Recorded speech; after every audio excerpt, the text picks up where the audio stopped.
Hey guys, it's Pompey from No Coast, and welcome to a return episode of hashtag Ask Pompey.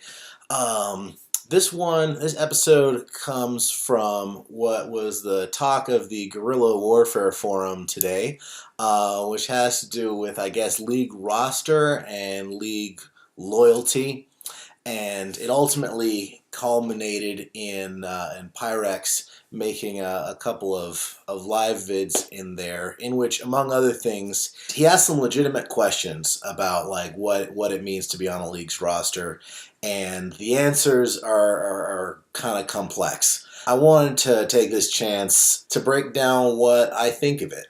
Every shop is going to run a little differently, so whatever kind of arrangements they want to make, that's on them. This is how I think it's done. This came up in kind of an odd way, actually. Someone was talking about this fellow named Primus, who's a friend of mine, and they said, "Is he DZ? Is he Danger Zone?"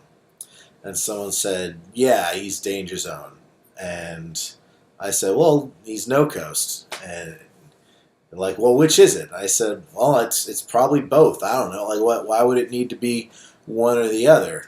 Why did I say he's No Coast? Well, if you look at Ultimate Beast Primus on Verse Tracker, you know, he has 3 battles that have actually come out, and all of them are on No Coast.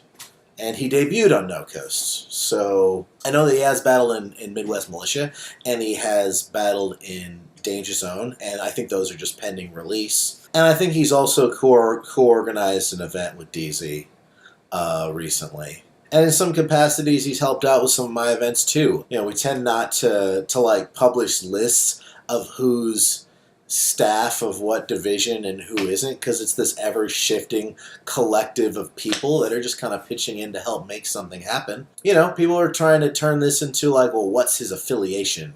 You know, which set is he in? And I was really confused by that. You know, who gives a shit, right? Like, I mean, you're talking about someone who started battling last year. Like, for his experience level, he's really, really good. He also helps out with some events because he's a reliable dude with a lot of energy and a truck that works. I mean, sure, work with him. He's a good dude. He's friendly. But it came down to Pyrex actually posing this dilemma, like, well, he's either your core dude or he's their core dude, and you would only be investing in your core dude. You wouldn't want to invest in someone else's core dude. Um, and I don't know, when you're talking about someone with less than 10 battles, that's just like really weird to me to talk like that. Because what you want them to do is just to cut their teeth at that point. And he's coming along nicely.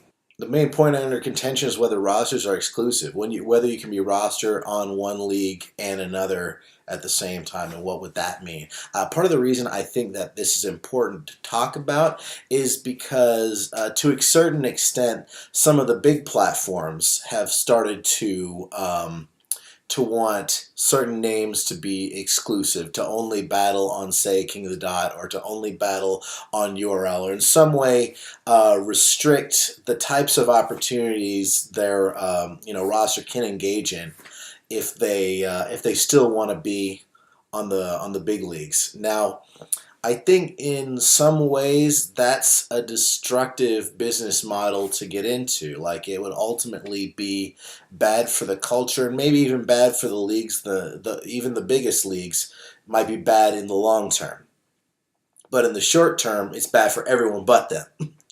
Not the least of all the artists themselves. I think that no battle league can really pursue an exclusive contract in the way that, for example, a record label could. Although the practices of record labels are completely other can of worms. Overall, the battle rap economy is not lucrative enough that one person can just eat off the same plate all year. You know, while we're at it, there's barely a battle rap economy at all. So in general, like, if your whole objective in this game is to get paid lots of money, like, you should probably start thinking about how you're going to use battle rap as a promotional vehicle for like your other hustles versus you're just going to get paid to battle rap. I'll probably have a whole other video just on that and the pay structure in battle rap. Suffice it to say, there's not a whole lot of it.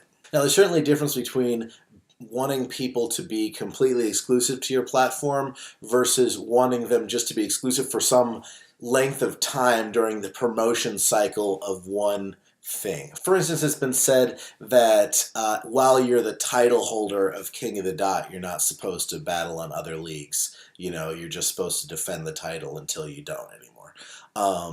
Sure, that's kind of a special case. And of course, it's generally a good practice if you've got a date booked at all for a matchup that you not have something on another platform right next to it. So, you know, opinions vary, but like say 2-3 weeks on either side. If you're taking multiple matchups, I mean you're diluting the draw and kind of messing up someone's investment. So those temporary things make a lot of sense logistically. What I'm arguing against is like a permanent exclusivity clause in a contract, or even just like an expectation where there might be repercussions if you take other opportunities. You know, you might not get invited back. I think that's a bad thing. All right, so what does it mean to be no-coast roster? This has an official definition. Active roster in no-coast is anyone who has battled with us twice within the last year and is still in good standing.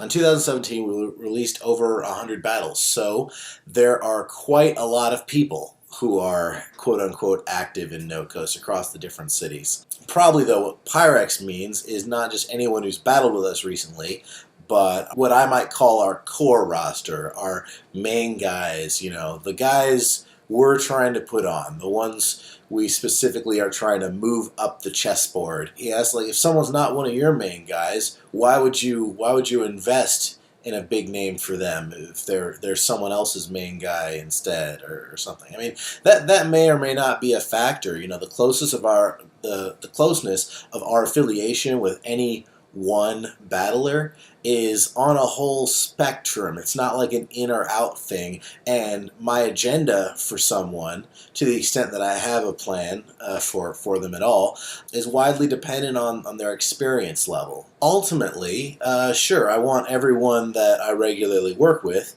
to get more successful than they are. And I think that is ultimately good for me too. My main allegiance is to the viewers. What decisions are going to get me good content? And sure, I want more people to watch it, and I want more people to come through the door, so I want all my people to become more popular. Now, I don't just build them up with the matchups I give them. They're also built up if they go somewhere else. Trim Forte going to California, going to Canada. When he comes back, he's got more fans than he did. He might have even missed out on a couple of no-coast cards while he was doing all that. But, you know, ultimately he's going to come back, and it's going to be a net gain for everyone. Versus someone else who just sat around waiting for me to ring their line. So then what would it mean for one of these people to be, like, loyal to me? A great example is Mosh Gelton, right? Now, he lives all the way in Tampa, Florida, but I would say, like, he is definitely no-coast. I mean, he claims us. You know, when he goes to other places, he's got a no-coast shirt on and this and that. That's nice. It's nice to have people doing that. I love it. I encourage it. But ultimately, I cannot pay for plane tickets with loyalty. You know, I can't pay a film crew with loyalty. You know what I can pay them with? Door money. So, ultimately, whether or not your core roster, if you're accessible to me and you bring a lot of people in the door, or if I know you promote your footage well, which doesn't, even though views don't actually make much money, that speaks a lot more highly in terms of what I might give you. Like, what else am I looking for? Instead of loyal, I like to say reliable. Does this person keep their commitments? If they tell me they're going to do something, do they always do it without having to be reminded 30 times? Are they always trying to switch plans without any good reason? Do they show up on time? Do they make an effort to get some people in the door? Do you always know that they're going to show up fully rehearsed and give a clean performance? You know, now look at someone like Qpocalypse, right? Now, he's probably not by any means core No Coast roster. He hasn't battled with us very often, just periodically. Whose roster is he on? I don't know. Maybe he's on GW's roster. Guerrilla Warfare. That's where I first saw him. But on the Chicago cards that I've booked, he's occasionally gotten some pretty good names. What went into that? Well, he's good, but also he shares his battles. Like, he shares his battles a lot. He is really good at finding creative ways to promote his stuff. So if you know someone's going to do their job, like, that speaks higher than anything, right? The ideal maybe for someone that I was working with who were looking to build their name up would be, they battle 4 to 8 times over the course of a year, and about half of them are with me and half of them are somewhere else. So they've got an ongoing narrative with the league, advancing within there, and then they're also building their fan base elsewhere. But at the end of the day, people are going to do whatever the hell they want. And as long as they keep their commitments, that's cool. Alright, peace, guys. Leave the ashes smoking, rolling in the pack, Corolla, cash to blow. You have to know I'm acting like a Casanova. No one couldn't handle this flow. I've got the craft of over, light it up and take a few hits. I'm not Jewish, pass it over. You got it backwards like you're asking Yoda. Reversal, also after soma, sleeping on me, that's a coma. Fucking with me, your luck will be trying to catch a cobra. I know what's up, the crap you're blowing has a bad aroma. It's Pompeii and Krakatoa. I know it's Pompey and Van Gogh, the baddest rappers that you know of.